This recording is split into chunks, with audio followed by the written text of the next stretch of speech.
আপনি আমাকে জিজ্ঞেস করেছেন কিভাবে দ্রুত ধনী হওয়া যায়, ঠিক? জি ঠিক। সেরা সমাধান 5 ওয়াক্ত সালাত আদায় করুন, আর ফজরের আগে 2 রাকাত সুন্নাত মিস করবেন না। জানেন কেন? মানুষ যখন বিশ্বের টপ 10 জন ধনী ব্যক্তির লিস্ট করে, যুবক মানুষেরা। থামুন ভাই, আমাকে উত্তরটা দিতে দেন। আমি উত্তর দিচ্ছি, আপনি বলছেন যুবক মানুষেরা। আমি উত্তর দিচ্ছি, আপনি জানেন শীর্ষ 10 জন ধনী ব্যক্তির তালিকায় 4 নম্বরে বিল গেটস, 2 নম্বরে জেব বেজস, তো 3 নম্বরে জেব বেজস, 2 নম্বরে এলন মাস্ক, 1 নম্বরে কে?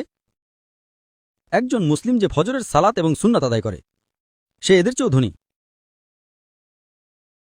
কারণ নবী সাল্লাল্লাহু আলাইহি ওয়াসাল্লাম বলেছেন যে ফজরের 2 রাকাত সুন্নাত পৃথিবী এবং এর মধ্যে যা কিছু আছে তার চেয়েও বেশি মূল্যবান।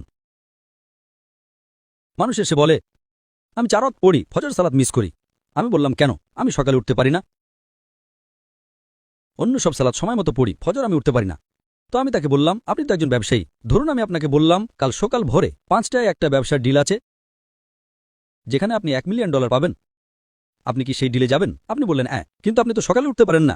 না, $1 মিলিয়ন জন্য আমি ঘুমাবই না। তাহলে $1 মিলিয়ন জন্য আপনি ঘুমান না, কিন্তু 2 রাকাত সুন্নাত যা পৃথিবী এবং এর মধ্যে যা কিছু আছে তার চেয়েও দামি, তার জন্য উঠতে পারেন না? ফজরের সালাতের মূল্য কত ভাবুন। সমস্যা হলো আমরা হাদিস শুনি কিন্তু বিশ্বাস করি না, কোরআন পড়ি কিন্তু বিশ্বাস করি না। আল্লাহ বলেছেন, তাই আমি বলি আমি কখনোই আমার ফজর মিস করব না, এমনকি আমার সুন্নাতও মিস করব না। কেউ আমাকে $1 মিলিয়ন দিলেও না।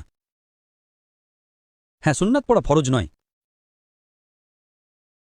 আপনাকে যেটা বুঝতে হবে, যদি আপনি সত্যিই বিশ্বাস করেন, আপনি কি জানেন সেরা ব্যবসা কোনটা?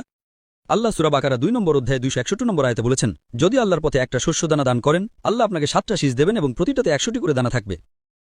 তার মানে একটা দানা 700 গুণ হয়ে